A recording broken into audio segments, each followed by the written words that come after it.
Today we are at the Art Otel, which is a new hotel just opposite the Battersea Power station, right behind us there, which has also been refurbed recently. I think there's a video on that in the on the channel. And today we're at an event all about AI, and it's Graham FInk in partnership with Graham FInk, who's won a lot of awards. I think he's related to the Sophia robot. So this is all about how AI is going to influence creativity and the creative market. So there might be a lot of advertising people in there, that sort of scene. So let's check it out.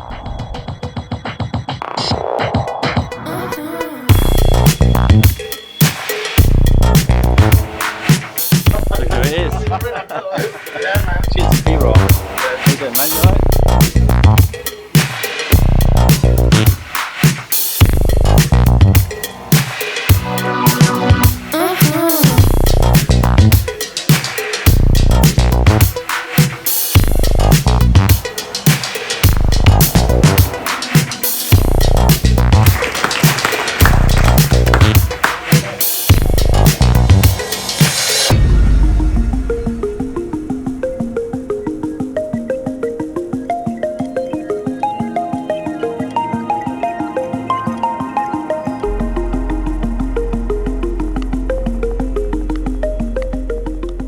To D&AD from the Art Otel for letting us use this beautiful space.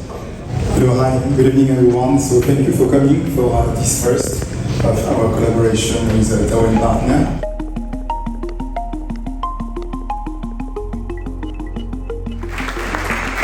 Okay, so I've known Graham for over 10 years and it's an honour to be working with him today. Here you go, Graham. Thank you, Eulan. Well, thank you for turning up. I thought there might be about 4 people here. I know you came to the power station. Why does creativity matter? Because it's all in your name. And if you look at my name, I was born Graham FInk. Thank you to my mum and dad. But FInk was not a great name to have at school. Do you want Graham in your football team? I don't think I do. And I would get that joke, that kind of joke, in many different forms. And when you're 6, 7, 8 years old age, it really had a huge effect on you. And so I hated my name. I didn't want to go to school. And I was very shy and I was very fearful. But as I grew up, I began to realise the name, FInk, was very memorable. It stood out. It was different to everybody else. And I thought, yeah, I can live with this. So I kind of grew into my name, and my name grew into me. And that's what I do now. I think different. And I try to look at everything and try and flip it and see a new way. Because that's unique to me. If you don't have the name FInk, you've got to come up with something of your own.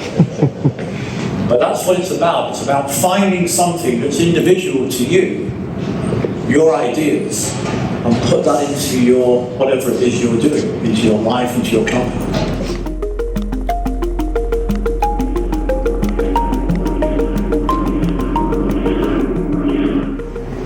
That is my blood. It's an ad for Sony PlayStation. And I went to the hospital and they took some of my blood and I went back the next day and photographed it with a high-powered microscope and then I retouched it. The crosses, circles are there, they're in everybody. I retouched in the cross and the square, the triangle, because they're not in my blood. You know, I did this talk in prison, they were fucking funny. But we ran it just like that. You know, that's it, no headline, no nothing. And I think it's really, really intriguing because you have to sort of work it. I find the best ideas when you don't give too much away. And get out of your comfort zone. You know, we talk about this all the time and what we're saying to people, get out of your comfort zone, get out of your comfort zone. So I went to China. This was taken on my iPhone on the first night I was in Shanghai. I was there for 7 years. I was Chief Creative Officer of Ogilvy, one of the biggest agencies in the world. This is how they drive, very different to us. Cultural shock. This was taken on my iPhone just as I'm walking into my office for the first ever time. I haven't walked in. I've got a team of people behind me. This is day one. They're all really nervous. Is he going to like his office? And I walk in. This is what I see at the office. And I look at my desk. Do you like the desk? No, don't tell them that. No, it's a wonderful desk. It's all this plastic and don't like this stuff. And I turned around and, do you like your flowers? And I said, yes. I didn't have a heart to tell them they buy you these types of flowers when you die. And this is my PA, Vivian. They love dressing up. The Chinese love dressing up. This is her best friend. Seriously, she was the new business director. We won like 9 out of 10 pitches. We're taking it all too seriously. In the old days, it was the Brits who roamed the world putting English names on everything. So we thought maybe there's another idea here. So we put these two ideas together, and this is what we did. For centuries, the British roamed the world, slapping English names on just about everything.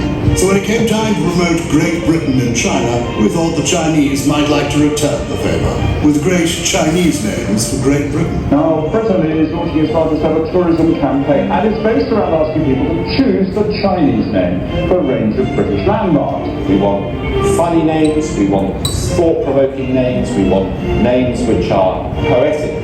就叫它那个迷字小镇、自由之路、荣耀之路。山坡上的丘陵。 We invited them to suggest names for over 100 iconic British attractions online, and the names poured in. 女王驾到。侠盗名。占星塔。西燕谷。白色大裸奔。高帅富。 One country had invited the citizens of another to come up with names for its major landmarks, and as a result, Britain is greeting a lot more Chinese tourists.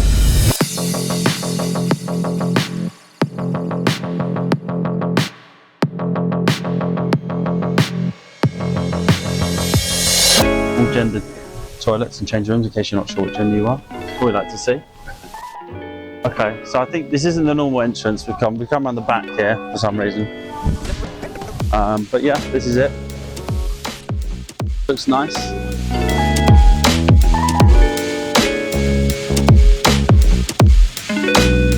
Here we are at the rooftop of this Art Otel. They've got a lovely mini infinity pool. They've got a hot tub which we might sample later. It's nice and hot there. Some towels already alluring us in. Now this was the first ever attempt, which is not great, but very difficult to control your eye, but I slowly got better and better. And what I do is I print the better ones onto pieces of marble, and then in art galleries around the world I look at the screen and draw. And then I had a breakthrough. I designed this contraption where I can look directly at people and I can draw them with my eyes. So I'm drawing her there. So we'll come back to this, but to sort of end my we talk about the rise of robots, and people are saying, oh, the robots are coming. No, they're not coming, they're here. And this is, I'm an agent to this robot, Sophia. She was created by David Hansen, and she is an amazing, very, very, very smart lady. Me and Sophia in Hong Kong. I know how you do this. Can we turn the sound a I little bit? designed a piece of software within a company called Toby. They are the world leaders in eye trackers. It works using two infrared lights and a camera lens. It can detect where you are looking and assign the line to the area of focus. Okay, I'm drawing you with my eyes now, so can you keep really still, please? I'm good at that.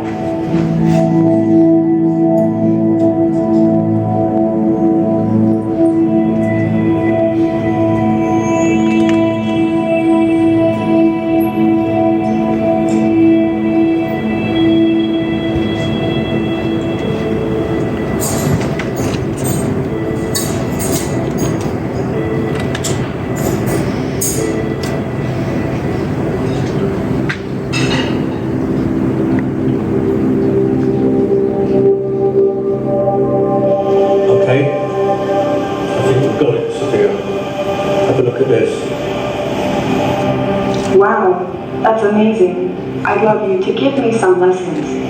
Sure. Sure.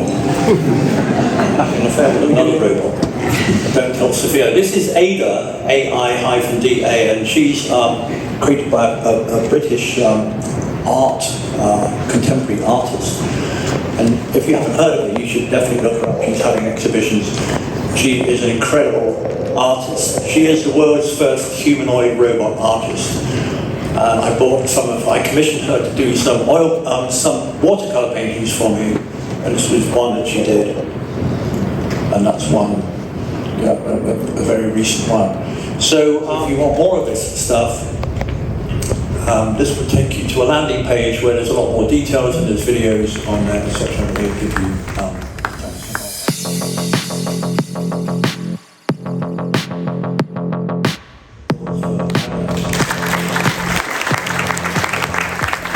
I just wanted to share some of the key transformation themes really that we're seeing as Adobe in the market space. So I work very much in business transformation really, looking at end-to-end content supply chain solutions across different organisations, a lot of big enterprise organisations, agencies, but also absolutely brands.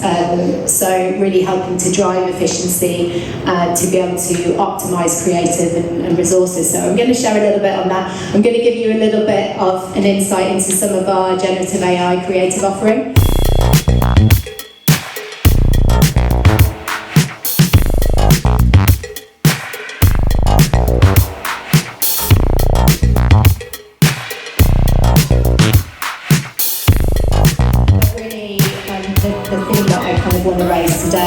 Is the way that we see generative AI is around supercharging the truly human nature of creativity.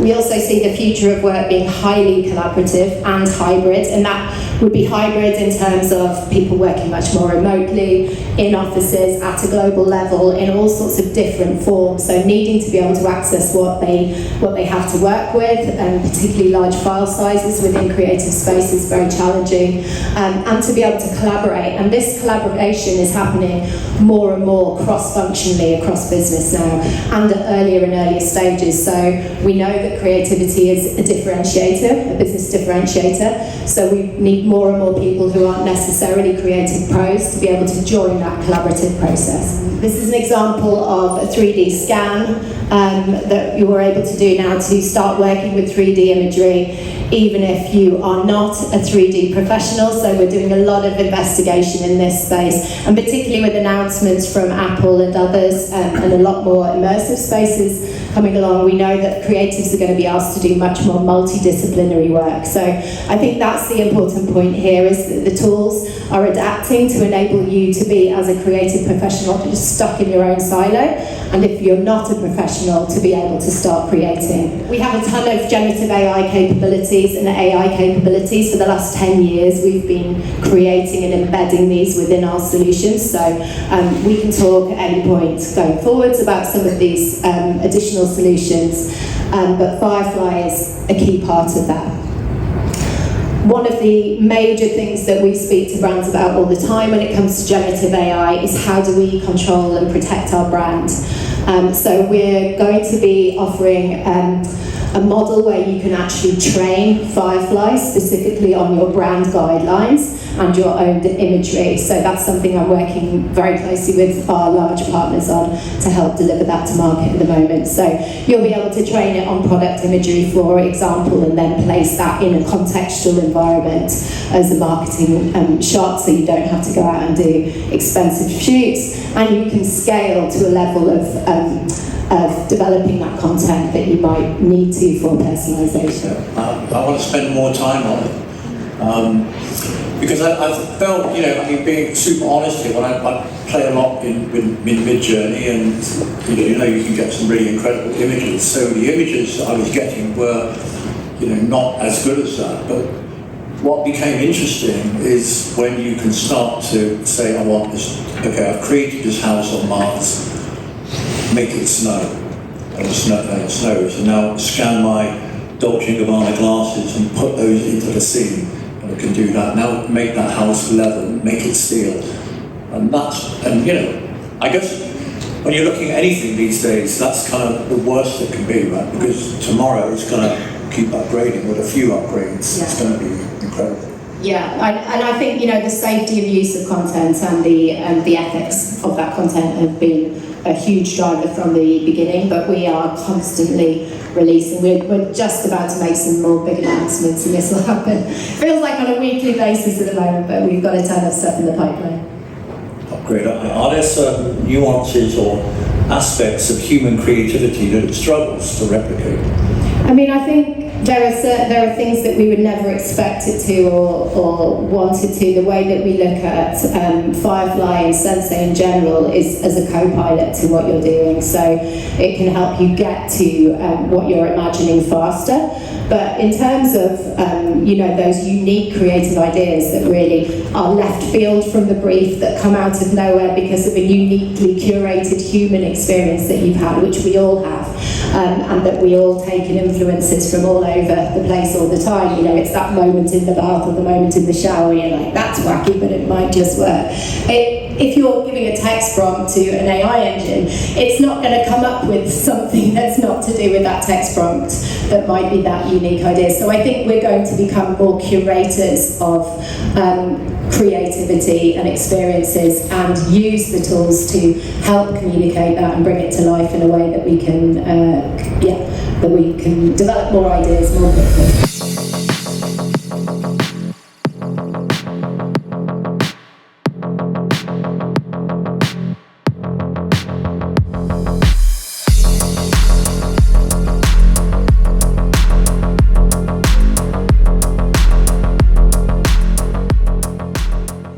What shall I start doing on TikTok?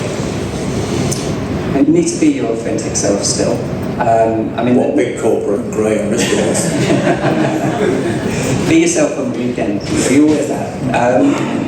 I mean, we've seen brands that obviously, you know, the demographic is growing. There's more people over 26 than under 26 on TikTok. There's obviously a lot of young people, but it depends what your market is. And do you want to find and embrace a Gen Z audience? So maybe you do need to take a different angle. You know, maybe that idea again of just trying lots of things, finding what's resonating, what's working, sticking with it. And maybe ditch the brainness for a bit and embrace a bit more. Yeah. Be a bit more Francis. Fantastic. Thank you very much, Tom. Brilliant. I was just going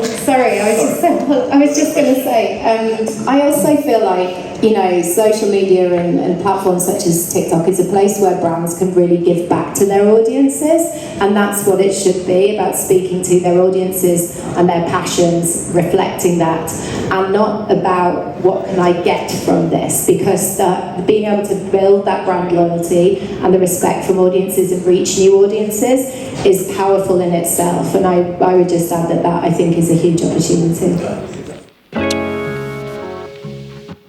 I've had worse views, but not bad, not bad. We spotted the hot tubs, we might have to try that out later. But yeah, you got a good view of the Battersea Power Plant residentials there. You've got, you see over the river, over to Fitzrovia with the tower. Yeah, Fitzrovia over that way with the tower. Careful you don't go in the drink there. And then, yeah, quite a grey day in London. We're just changing from summer into autumn. So expect a bit of rain in the next few episodes. But I don't know. England has its charm in the autumn.